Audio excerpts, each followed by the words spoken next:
기사가 하나 떴는데 기사가 하나 떴는데 이거는 바로 소개를 좀 하나 해드려야 될 것 같아가지고 자 김현지 대통령실 부속실장이 휴대전화를 의혹 이재명 대통령 관련된 의혹이 있을 때마다 바꿨다라는 보도가 하나 나왔습니다.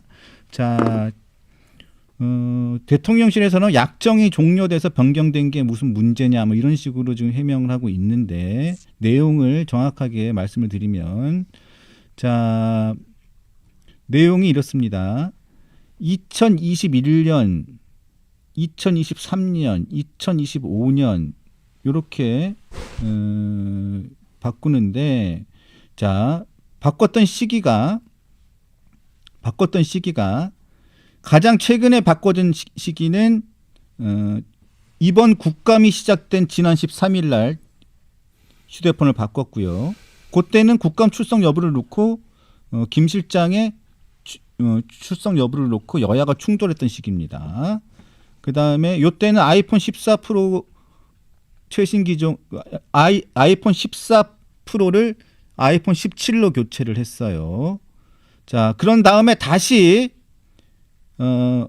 13일 오후에 다시 17에서 아이폰 14로 다시 바꾼 겁니다. 이게 좀 이해가 안 되죠? 같은 날 14에서 17로 바꿨다가 11분 뒤에 다시 17에서 14로 바꿔요. 왜 바꿨죠? 이렇게? 이게 이해가 안 됩니다. 이게 이해가 좀 안 되고 또 하나는 민주당 대표 시절이던 이 대표가 쌍방울 불법 대금 송금 사건 피의자 신분으로 수원지검에 출석했던 2023년 9월 9일에도 휴대폰을 바꿉니다. 이때도 아이폰 13 미니에서 아이폰 14 프로로 교체를 합니다. 요때는 또 우리가 주의해야 될 점이 기기 교체 전날은 김성태 전 회장이 쪼개기 후원을 했다고 선관위의 압수수색을 받은 날입니다. 또 한 번은 2021년 12월 21일 김문기 전 처장이 숨진 채 발견된 지 6일 뒤에 또 바뀝니다. 이런 식으로 해가지고 무슨 일이 있을 때마다 핸드폰을 바꾸는데 다 아이폰인데요. 아이폰인데 계속 아이폰이 이렇게 바뀝니다. 물론 휴대폰 바꿀 수 있습니다. 뭐 1년에 한 번마다 2년에 한 번마다 바꿀 수 있죠. 뭐 저는 3년마다 한 번씩 바꾸는데 저는 개딸들한테 하도 문자가 많이 와가지고 한 번 바꿨고 그래서 핸드폰 번호 2개인데 이분은 전화번호도 공개가 안 됐고 이분은 얼굴도 공개가 안 됐었는데 이분한테 누가 뭐 개딸들이 칭찬 문자 보내겠지 뭘. 안 그래요? 그리고 뭐 공개도 안 된 분인데 전화번호가 공개되지도 않았을 거 아니에요. 그건 아닌 것 같고. 이에 대해서 이렇게 문제 제기를 하니까 대통령실 관계자는 약정이 종료돼 기기를 변경한 게 무슨 죄가 되느냐. 이런 사실을 설명해야 하는 상황이 이해하기 어렵다라고 얘기를 했네요. 이해하기 어렵다. 그럼 민주당의 김용민 의원은 직위원 판사 핸드폰 교체해서 압수수색해야 된다 그랬는데 이해하기 어렵다. 그죠? 민주당에서 하는 것들이 참 앞뒤가 안 맞고 이해하기 어렵다. 근데 두 가지를 한번 비교해 볼까요? 직위원 판사가 교체했던 거는 그 직위원 판사에 대한 민주당의 의혹 제기나 이런 거 아예 없던 시절에 교체한 걸 가지고 지금 문제 삼는데 그때 구속 취소 신청서가 들어와서 그냥 재판하는 입장이었거든요. 그때 교체한 걸 문제 삼았어요. 그러면서 압수수색하자 이랬는데 그때 보니까 직위원 부장판사는 6년 만에 교체한 거더라고요. 핸드폰을. 6년 만에. 그것도 샤오미로 바꿨어요. 그러니까 안드로이드 폰으로 교체한 사람이 어디서 다 털리는데. 그러니까. 그리고 저도 사실 핸드폰 되게 오래 쓰거든요. 저도 한 5년 단위로 바꾸기 때문에 이렇게 짧게 바꾸는 거는 좀 의심스럽죠. 게다가 지금 약정이 끝나가지고 교체했다라고 하기에 팩트가 다른 게 지금 보면 21년 9월에 한번 교체하고 2달 뒤에 12월인가에 교체하잖아요. 그 두세 달 사이에 약정이 끝나요?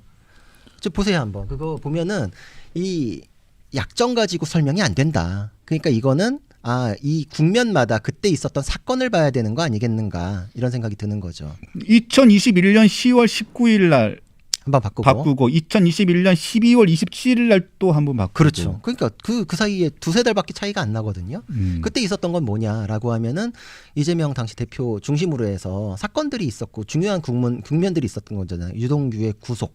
그다음에 그리고 김문기 처장, 처장님의 사망. 사망. 그렇죠. 그 뒤에 다시 또 이화영과 관련된 사건 뭐 이렇게 네. 국면들이 있었으니까 민주당이 여태까지 주장했던 그 내용 그대로 갖다 쓰면 오히려 수사나 압수수색을 얘기할 법한 건 여기였죠. 그러면 그잖아요. 본인들이 이거 교체만 가지고도 의심스럽다 그러면 뭐 자기한테 걸려 있는 것도 없는 6년 만에 교체도 물고 늘어졌으면 여기에 대해서 왜 이해하기가 어렵대요.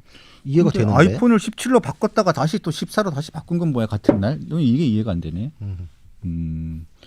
하여튼 근데 요거 지금 아침에 급하게 지금 속보가 나왔었던 거잖아요. 네. 그래서 또 다시 또 속보로 급하게 또 반론이 나왔는데 제가 신통방통 했잖아요. 지금 급하게 반론 나온 게 되게 엉뚱해요. 번호를 교체한 건 아니다라고 반론이 들어왔대요. 지금 누가 번호 얘기했어요? 기기 교체했다고 다 그 얘기하고 있는데, 그러니까 이게 반론이 마땅치가 않구나 이 생각을 하게 되죠.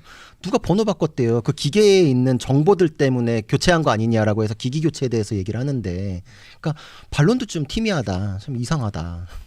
재밌는 분들이네. 자, 우리 강냉이 최고 강냉이 분이시죠. 이종우님께서 좋아요 1000개 기념 슈퍼챗을 주셨습니다. 아유 감사합니다. 나라가 도둑놈과 사기꾼들 소굴이네요. 나라가 어떻게 돌아가는지 한숨만 나옵니다. 강펀치로 옥수수를 털어주세요. 구자령 변호사님 보고 싶었습니다. 아유 감사합니다. 강빤치 화이팅. 그다음에 불을 5개를 열불이 서린다는 말씀이시군요. 네, 하여튼 감사합니다. 네, 거듭 감사드립니다. 그래서 이 좀 김현지 실장님은 이거 나오셔야 될 것 같은데요. 국감에. 그냥 휴대폰 교체한 것도 이게 뭐 문제가 되냐 이렇게 말씀하신 것도 이해가 되긴 되는데 그러니까 나오세요. 나오셔가지고 이거 억울하면 말씀하셔야지. 휴대폰 교체한 것도 문제가 되냐. 이게 뭐 내가 이렇게 바꿨다. 이렇게 말씀하셔야죠. 그러니까 이게 정권을 바꾸고 이렇게 실세가 되고 중요한 직책을 맡게 되면 이렇게 여러 가지 신경을 많이 쓰이시는 겁니다. 그만큼 높은 자리에 가셨으니까 그런 거예요. 너무 스트레스 받지 마시고. 그쵸. 저도 그런 자리에 가고 싶어요. 저의 일거수일투족이 관심의 대상이 되고 그래요? 제가 핸드폰 바꾼 게 막 이렇게 뉴스가 되고 막 이러고 싶어요. 근데 저는 그럴 수가 없잖아요. 그러니까 즐기세요. 즐기시고 아무 문제가 없으면 뭐 즐겁게 나와가지고 그냥 말씀하시면 되잖아요. 그렇죠. 네. 그리고 뭘 사실 그렇게 스트레스 받으세요? 이거는 네? 뭐 국민의힘이나 반대쪽에서 뭘 어떻게 하는 게 없어요. 그냥 민주당 쪽에서 얘기한 거 가지고 북치고장구 치군 게 보세요. 수사 받으면은 핸드폰 절대 뺏기면 안 된다. 누가 얘기했어요? 이재명 시장이 얘기한 거잖아요. 그러니까 이상하네 이렇게 되는 거고 김용민 의원이 핸드폰 교체하면 압수수색 대상이라 그랬잖아요. 그래서 그거 그대로면 여기도 이상하네. 우린 그대로 하는 것뿐이에요. 아니 네. 뭐 자기들끼리 북치고장구 치고 우리가 뭐 한 게 없잖아요. 그래서 이거 본인들끼리 정리하고 오셔라. 우리는 그냥 이상한 것만 지적해도 열불이 뻗친다 이런 거죠. 우리 궁금할 뿐입니다. 네, 궁금할 뿐이니까 그냥 그렇게 하시면 될 것 같아요. 네. 너무 기분 나빠하지 마시고요. 저 인터넷 댓글에서 그런 거 많이 봐요. 그래서 이 모든 논리 모순을 견디지 못한 민주당 지지하기 힘들다고.